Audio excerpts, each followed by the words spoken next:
Hi hello price Lord. இன்னைக்கு ஒரு வசனத்தை பார்ப்போம். எபிரேயர் 12:14.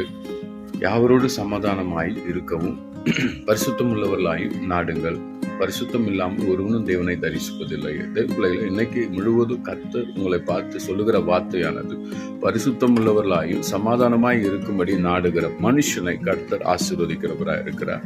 அதனால எல்லாரோடும் சமாதானமா இருங்க, பரிசுத்தம் உள்ளவர்களா இருங்க. உங்க ஆத்மாவை கெடுக்காதீங்க, உங்க ஆவியை கெடுக்காதீங்க, உங்க சரீரத்தை கெடுத்துக் கொள்ளாதீங்க.